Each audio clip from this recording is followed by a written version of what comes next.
Então, vamos falar de declaração. Declaração de imposto de renda. Meus amigos, olha aqui.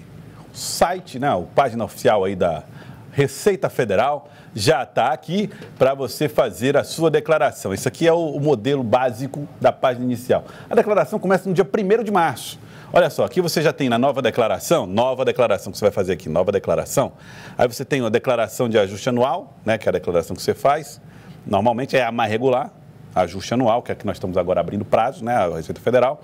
E aí você pode fazer a declaração de ajuste anual e já ir trabalhando aí usando as barras aqui, né, para você ir preenchendo a sua declaração para envio quando for autorizado. Você recebe aquele documento da empresa que você trabalha, ou você que é prestador de serviço reúne toda a documentação do serviço que você prestou para que você possa apresentar a sua declaração direitinho, sem maiores problemas, tá bom? O programa da Receita Federal está liberado, você já pode fazer o download, baixar no seu computador ou baixar no seu smartphone, porque também tem a possibilidade de fazer isso em telefones, por exemplo, tablets, se for o caso, pode fazer. Então, tudo isso já está disponível. E a regra básica, que está trazendo dificuldades para as pessoas, é a devolução dos recursos recebidos em auxílio emergencial. É a novidade. Auxílio emergencial, por causa da pandemia, foi pago às pessoas. Mas as pessoas que passaram o limite de R$23 mil podem ter problemas na hora da declaração. Nós vamos falar aqui a respeito desse assunto com... tá aqui. Aqui está. Joelson Giordani. Quem é que faz a declaração do imposto de renda, Joelson Giordani? Devem declarar rendimentos tributáveis acima de R$ 28.558. Então, você somou tudo que você recebeu no ano de 2020. Passou de R$ 28.559,70. Então, você vai ter que pagar o imposto de renda, tem que declarar, melhor dizendo. Rendimentos isentos não tributáveis ou tributados exclusivamente na fonte que tem uma soma superior a R$40 mil. Então, essas pessoas também terão que fazer a declaração do imposto de renda. A declaração não é pagar o imposto, é fazer a declaração daquilo que recebeu e que pagou já. Não é o caso das pessoas que pagaram na fonte. Devem declarar também pessoas que tenham ganho de capital na alienação de bens ou direitos sujeito à incidência do imposto, ou realizou operações em bolsas de valores de mercadorias e futuros e assemelhados. Muita gente que vai lá para o rentismo, como eles chamam, bota o dinheiro na bolsa, faz aplicação, os rendimentos também são tributados. Devem declarar receita bruta em valor superior a R$ 142.798 em atividade rural. Então, se você teve uma renda... você não tem a renda fixa, você não está naquele grupo dos 28 mil. Mas se você tem uma renda bruta que superou esse teto aí, estourou esse teto, da atividade rural especificamente, vai ter que fazer a declaração, tá bom? Posse ou propriedade de bens ou direitos, inclusive terra nua, de valor total superior a R$ 300 mil. Vale para terreno, vale para casa, passou desse valor, já tem que fazer a declaração. Mas o rendimento foi abaixo, mas você tem um patrimônio e por conta disso tem que fazer aí a declaração. Também deve declarar quem passou para a condição de residente no Brasil em qualquer mês e se encontrava nessa condição até o dia 31 de dezembro de 2020. Nada mudou de endereço, veio para cá, morava fora, veio para cá, veio da Venezuela, veio do Camboja, qualquer lugar do mundo. Vem e tem que fazer a declaração, tá bom?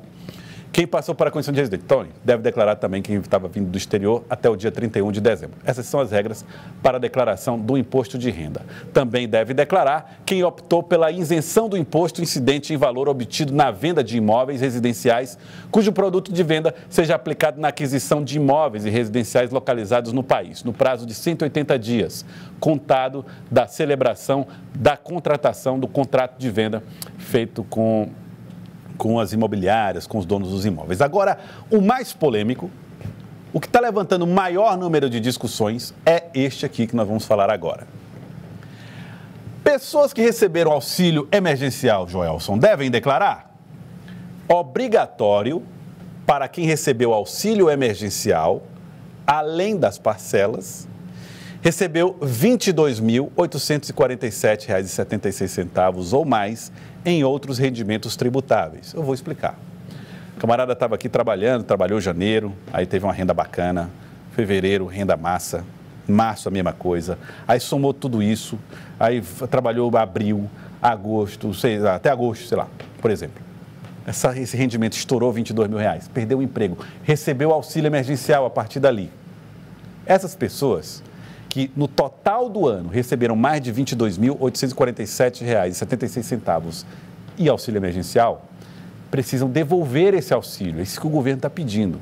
Você não entende o governo que você não precisa do dinheiro. Vai entender, né? Quer que você devolva o recurso para a União, para o governo federal. Essa é a questão mais polêmica. Eu vou falar com o Tiago ao vivo para ele me ajudar a entender melhor isso aí. Tiago Mello é o ponto que está gerando maior polêmica entre as pessoas. Está todo mundo aperreado, recebeu auxílio emergencial por causa disso, mas agora vai ter que devolver a Receita Federal, né? Através da Receita Federal. Boa tarde, Tiago. Olá, Joelson, boa tarde a você e a todos. Pois é, numa situação completamente adversa, há muitas pessoas devendo ainda em função de tudo que passaram no ano passado e certamente vai haver dor de cabeça para muitas pessoas quando se depararem aí com o total que ganharam, se ultrapassar o limite aí dos R$ 22.847,76 e tiverem recebido o auxílio emergencial. A ordem é que esse recurso seja devolvido. A gente vai conversar a partir de agora com o advogado Carlos Iuri, ele é advogado tributarista, vai nos ajudar a entender. Doutor Carlos, boa tarde. Quem atingiu esse valor de R$ 22.800 e recebeu o auxílio, de que forma vai se dar e como deve proceder? Bom, boa tarde, Thiago, boa tarde, Joelson, boa tarde, telespectador da Cidade Verde. Essa norma foi meio que jogada de surpresa no nosso mundo jurídico, porque se você lê a lei que instituiu o benefício do auxílio emergencial, ela não fala em devolução e nem fala em condicionamento de recepção de renda ou de renda extra para devolução, né? O que a gente acredita é que isso foi inserido na instrução normativa que trata das regras para realização, para fomento aí, para poder fazer o cálculo do imposto de renda, e a gente sabe que no nosso país vige o princípio da legalidade. Se isso entrou em uma instrução normativa, é algo totalmente questionável, né? Mas como você bem frisou, Tiago, a questão é a seguinte: o auxílio emergencial ele foi instituído para fazer com que as pessoas ficassem com renda em casa. O cidadão ele pode muito bem ter buscado alguma renda extra, como por exemplo fazer entrega via delivery, fazer refeições em casa, fazer uma espécie de complementação diante de um quadro totalmente incerto e que permanece incerto até hoje. A pergunta também que se faz é justo para o brasileiro que tem empréstimo, que vê o gás subir todo dia, toda semana praticamente, que vê o combustível com altíssima carga tributária subindo toda semana? Quer dizer, esse auxílio ele foi uma espécie de empréstimo dado pelo governo, né? E a gente sabe que nessa situação atual o correto seria que o auxílio emergencial ficasse no bolso do brasileiro para fomentar a movimentação da economia. Então, quem se vê nessa situação, possivelmente terá que se socorrer de serviços advocatícios e contábeis para poder questionar junto ao fisco a necessidade de devolução do auxílio emergencial. O próprio contribuinte, ele vai ter que informar quantas parcelas e os valores que ele recebeu lá no programa, no preenchimento, no ato do preenchimento da Receita, doutor, já está claro isso? Excelente pergunta, Tiago. Não. O fisco ele já tem a base de dados totalmente formada, tá? Eu até comentava antes da entrada ao vivo que ao longo das prestações de contas eleitorais, em vários momentos a Justiça Eleitoral cruzou essas informações e descobriu que vários doadores que fizeram doações para campanhas eleitorais, eles receberam auxílio emergencial ou suas empresas foram alvo desse auxílio emergencial. Quer dizer, a empresa se inscreveu para poder permitir o pagamento do auxílio emergencial ao trabalhador e ficou constando essa informação. Então a informação já está no banco de dados da Receita, vai haver cruzamento de dados entre os CPFs, os diversos bancos de dados que a Receita tem, e isso vai ser automatizado na declaração.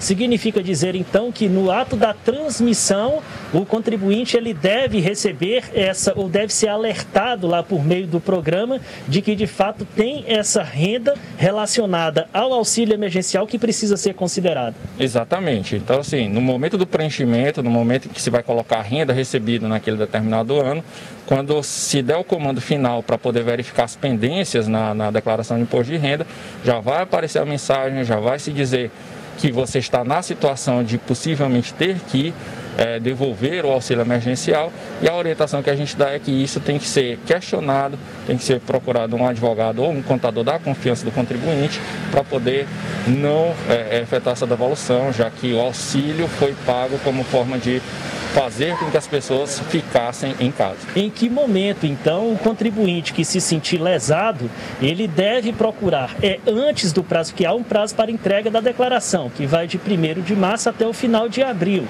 Em que momento ele deve procurar, se ele já tem noção e já sabe que se enquadra nessa situação? Excelente pergunta, Thiago. Depois da entrega da declaração via online, essa declaração ela vai ser processada. Somente depois do processamento é que a Fazenda deve começar a fazer o envio das notificações para a devolução dos valores. Quando o contribuinte receber essa notificação, que é uma notificação postal, tá? Tem que ser pessoal para o contribuinte, é que ele vai poder questionar, fazer o uso da defesa administrativa e, se for o caso, levar ao judiciário essa questão. Bom, há alguma possibilidade, por exemplo, do contribuinte que tiver algo a ser restituído, de abater uma coisa com a outra, caso ele entenda também que ele, de fato, deve devolver esse recurso? Sim, é possível. A Receita Federal ela dispõe no seu site de um procedimento chamado de compensação, tá? Então, depois do processamento e havendo essa informação, se houver restituição, a própria Fazenda já faz a compensação automática. Agora, antes de fazer a compensação, ela notifica o contribuinte para que o contribuinte concorde ou não com essa compensação. Agora, doutor, uma dúvida. O que é que isso deve gerar para a Justiça em termos de volume de ações? Devem ser ações individuais de cada contribuinte que se sentir lesado? E o que é que se espera se todo mundo que se sentir de fato prejudicado for mover uma ação judicial contra essa situação? Olha, a princípio, dependendo do valor, essa ação pode ir para o Juizado Especial Federal ou mesmo para a Justiça Comum Federal, a vara comum. Havendo o limite de valor, quer dizer, essa competência é dividida entre 60 salários mínimos, abaixo de 60 vai para o juizado, acima de 60 salários mínimos vai para a Justiça Comum Federal, mas deve haver uma enxurrada de ações, muita pessoa questionando, porque eu volto a dizer, o auxílio ele não foi assim uma graça de Deus, uma graça divina, por dizer assim, foi um momento em que o Estado, que não tinha capacidade de tratar todos os cidadãos, obrigou o fechamento de atividades econômicas, obrigou que as pessoas ficassem em casa e deu como, digamos assim, uma benesse, esse auxílio emergencial. Agora, ter que devolver isso para os cofres públicos, eu diria que é, no mínimo, uma grande palhaçada. Me desculpe o termo, mas é isso que efetivamente é. Como é que se dá um auxílio para permitir que a população sobreviva e agora, se vendo que não tem vacina, não tem um plano de saída, nós estamos vivendo outro lockdown. Quer dizer, por quê? Porque não há preparo das autoridades públicas, é o Estado traindo a confiança do cidadão. Então, eu sugiro que toda pessoa que se encontrar nessa situação questione, vá até as últimas instâncias, porque realmente é uma falha gritante do Estado. Muito obrigado. Nós conversamos com o advogado tributarista Carlos Iuri pelas informações que trouxe acerca dessa novidade, a possibilidade de devolução de recursos em se atingindo determinada margem de renda no momento da entrega da declaração do imposto de renda. Joelson.